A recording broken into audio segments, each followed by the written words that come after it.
বিশ্বের দূষিত বাতাসের শহরের তালিকায় আজ পহেলা মে 96 স্কোর নিয়ে 16 নম্বরে অবস্থান করছে ঢাকা।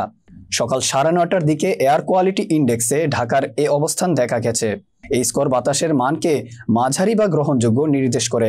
এদিকে বিশ্বের দূষিত শহরের তালিকায় আজ 190 স্কোর নিয়ে শীর্ষে অবস্থান করছে নেপালের কাঠমান্ডু। 169 স্কোর নিয়ে দ্বিতীয় অবস্থানে রয়েছে ভারতের দিল্লি। 51 থেকে 100 স্কোর হলে মাঝারি বা গ্রহণযোগ্য মানের বায়ু হিসেবে বিবেচনা করা হয়। 101 থেকে 150-এর মধ্যে হলে বাতাসের মান সংবেদনশীল গোষ্ঠীর জন্য অস্বাস্থ্যকর। 151 থেকে 200-এর মধ্যে AQI স্কোরকে অস্বাস্থ্যকর বলে মনে করা হয়। 201 থেকে 300-এর মধ্যে খুব অস্বাস্থ্যকর এবং 301 থেকে বেশি AQI স্কোরকে ঝুঁকিপূর্ণ হিসেবে বিবেচনা করা হয়, যা বাসিন্দাদের জন্য গুরুতর স্বাস্থ্য ঝুঁকি তৈরি করে।